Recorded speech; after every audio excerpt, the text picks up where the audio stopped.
there's stuff that comes behind the sun that we can't see until it's pretty close. Then it's headed our way. Yeah. Now, what is the fear of it's a long journey to Mars. You're sending people. It's a 6 month. How many months will it take? 6 months. 6 months roughly. What about stuff that's out there? Like, how much of a fear is it of micrometeors or any of the possibilities? What can you do to mitigate that? I think actually, I mean,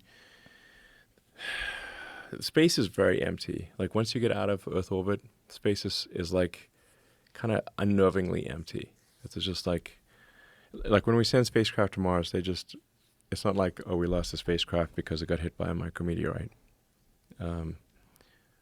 That's not been the cause of any trips to Mars. No trips to Mars have failed because of micrometeorites. Now, a Dragon spacecraft, which operates in low Earth orbit, does have micrometeorite shields. It has shielding. And micrometeorite shielding is different from normal shielding because like you get hit by something that's moving at, like you could have a relative velocity of like maybe 30 or 40,000 miles per hour. Yeah, so very, very fast.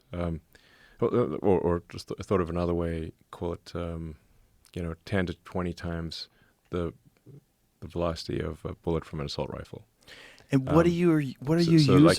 It's interesting. You actually, in order for micrometeorite protection, if you have anything that's solid, it will just push that chunk of solid stuff right through. So if you had like a solid plate of aluminum or steel, the micrometeorite would go right through it.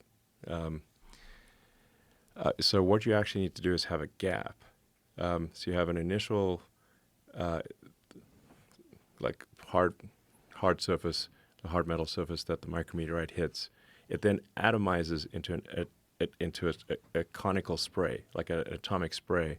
So it's important to have that gap so that the micrometeorite can hit something, hit the first layer, atomize after hitting the first layer, then it turns into an atomic, like a cone of atoms that then embed themselves in the second layer. You need like maybe a couple inches of gap. Wow. Yeah, that's how micrometeorite shielding works. How many times can it get hit?